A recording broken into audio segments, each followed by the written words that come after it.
Livro Curar Enfermos e Expulsar Demônios, de T.L. Osborne. Capítulo 32. A autoridade do cristão. E convocando os seus 12 discípulos, deu-lhes virtude e poder e autoridade, sobre todos os demônios, e para curarem enfermidades. E enviou-os a pregar o reino de Deus e a curar os enfermos. E saindo eles, percorreram todas as aldeias, anunciando-lhe o evangelho e fazendo curas por toda a parte. Lucas 9, 1, 2 e 6. E nomeou 12 para que estivessem com ele e os mandasse a pregar para que tivessem o poder de curar as enfermidades e expulsar os demônios. Marcos 3, 14 e 15. O ministério da autoridade. As palavras de Jesus são impressionantes quando aceitas como foram faladas. Elas são claras e poderosas. Admiravam-se da sua doutrina porque a sua palavra era com autoridade. Lucas 4,32. Como é grande o desafio de aceitarmos suas palavras exatamente como ele as falou e começarmos a desempenhar o ministério como ele ordenou. Poder concedido ao cristão. Sempre dizemos a todos que não olhem para nós, prometendo-lhes somente desapontamentos se esperarem receber benefício de nossa parte. Nós lhes dizemos que não temos nada. Pedro falava diferente de nós. O apóstolo declarou: olha para nós, o que tenho, isso te dou. Atos 3, 4, parte B e 6, parte B. É possível que isso explique a diferença nos resultados? Depois que Pedro disse ao coxo para levantar-se e caminhar em nome de Jesus, explicou que era o poder de Cristo ressurreto que operava o milagre. Atos 3, 12 e 13. No entanto, esse poder estava em Pedro, e ele é prometido a cada cristão, conforme Atos 2,39. Olha para nós. As pessoas hoje acham que Pedro fez bem em dizer olha para nós, mas se disséssemos o mesmo seria blasfêmia. O fato é que os cristãos de hoje têm o mesmo poder e a mesma autoridade de Pedro. Todos que creem podem fazer as mesmas coisas que os cristãos faziam ao concretizarem as palavras da comissão de Jesus. Se estivermos plenos deste poder, também poderemos dizer: o que tenho, isso te dou, e ver os enfermos e coxos restaurados. Elias ressuscitou dos mortos? Herodes ouvia falar das obras dos 12 discípulos e do ministério deles. Convicto de seus pecados por haver decapitado João Batista, estava em dúvida porque diziam alguns que João ressuscitara dos mortos, e outros que Elias tinha aparecido, e outros que um profeta dos antigos havia ressuscitado. Lucas 9, 7 e 8. Não um profeta ressuscitado, mas somente simples pescadores. Não foi Moisés quem fez essas coisas. Elias não havia reaparecido. João, que Herodes havia degolado, não ressuscitara dos mortos. Era Pedro, o pescador, um dos discípulos de Jesus Cristo. As pessoas atualmente são como Herodes naquele tempo. Pensam em grandes homens de Deus ou em santos especiais que andaram com Deus e foram usados por ele em épocas passadas e devaneiam: se um desses ressuscitasse da morte, poderíamos ver grandes coisas. Deus usou pessoas em outras gerações, mas hoje é o seu tempo. Agora Ele quer usar você, pois é um cristão. Estes sinais seguirão aos que crerem. Marcos 16, 17, parte A. Isso inclui você.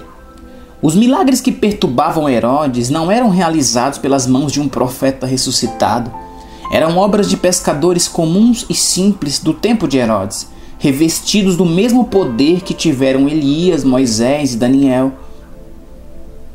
Se Paulo vivesse hoje. Os cristãos às vezes imaginam: Se tão somente Elias estivesse aqui, se Paulo vivesse hoje, se Moisés ou outro profeta estivessem entre nós. Eles tinham muito poder de Deus. Entretanto, esse tipo de especulação espiritual não resolverá os problemas atuais. Devemos olhar ao redor e perceber nossa posição. Hoje em dia, o cristão tem o mesmo poder e a mesma autoridade que o de outrora, se quiser usá-lo. Josué podia fazer o sol parar. Nós também podemos. Davi podia render um leão e feri-lo como se fosse um cabrito. Nós podemos. Se 3 filhos dos hebreus puderam escapar da fornalha aquecida sem que o cabelo ficasse chamuscado, e se João pôde sair do azeite fervendo sem sofrer mal algum, nós também podemos, sob circunstâncias semelhantes, se crermos. A fraqueza é fortaleza. Você afirma: sou tão pequeno e fraco. No entanto, Deus usa pessoas assim. Moisés disse isso, Êxodo 3:11, Êxodo 4:1 e 10. Assim como Isaías 6:5 e Jeremias 1:6. Como você vê, isso dá a Deus a oportunidade de escolher as coisas loucas deste mundo para confundir as sábias, e as coisas fracas deste mundo para confundir as fortes. 1 Coríntios 1:27. É em tais circunstâncias que você pode confessar: de mim mesmo nada posso fazer. João 5:30. Jesus declarou: porque sem mim nada podereis fazer. João 15:5 parte C. Porque quando estou fraco, então sou forte. 2 Coríntios 12:10 parte B. Diga ao fraco: eu sou forte. Joel 3:10 parte B. O meu poder de Deus se aperfeiçoa na fraqueza. 2 Coríntios 12:9 parte A. Da fraqueza, os antigos profetas tiraram força. Hebreus 11:34 parte C. Quanto mais fraco você se sente, quanto mais forte você é em Deus. Esse fato comprovado por tantos versículos não concorda com o testemunho de nossos 5 sentidos, uma vez que andamos por fé e não por vista. 2 Coríntios 5:7. Pois a fé é o firme fundamento das coisas que se esperam. Hebreus 11:1 parte A.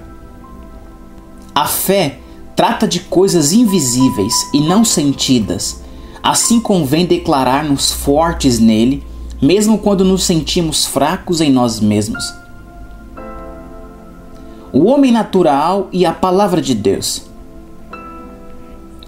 A palavra declara que quando nos sentimos mais fracos, somos realmente mais fortes. A mente natural nunca compreende esse fato, nem o homem natural o aceita. Porquanto a inclinação da carne é inimizade contra Deus, pois não é sujeita à lei de Deus, nem em verdade o pode ser. Romanos 8:7. Ora, o homem natural não compreende as coisas do Espírito de Deus, porque lhe parecem loucura, e não pode entendê-las, porque elas se discernem espiritualmente. 1 Coríntios 2:14. Ninguém sabe as coisas de Deus, senão o Espírito de Deus. 1 Coríntios 2:11 parte B.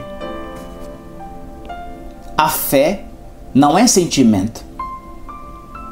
Podemos sentir-nos incapacitados de fazer o que Jesus diz que podemos fazer, como curar enfermos, expulsar demônios, purificar leprosos e ressuscitar mortos, porque nos sentimos muito fracos.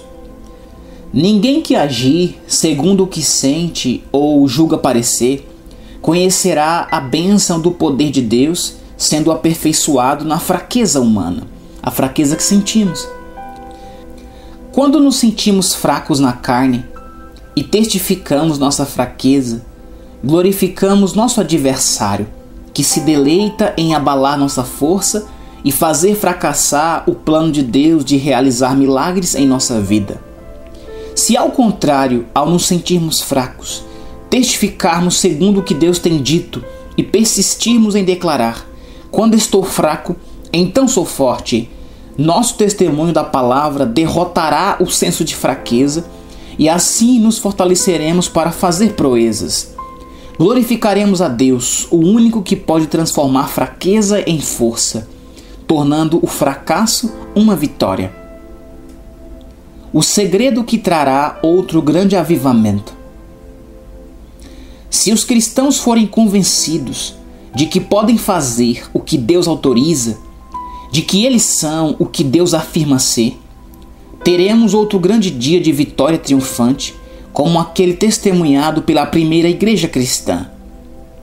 Lembremos-nos da grande oração de Jesus por nós em João 17,18. Assim como tu me enviaste ao mundo, também eu os enviei ao mundo.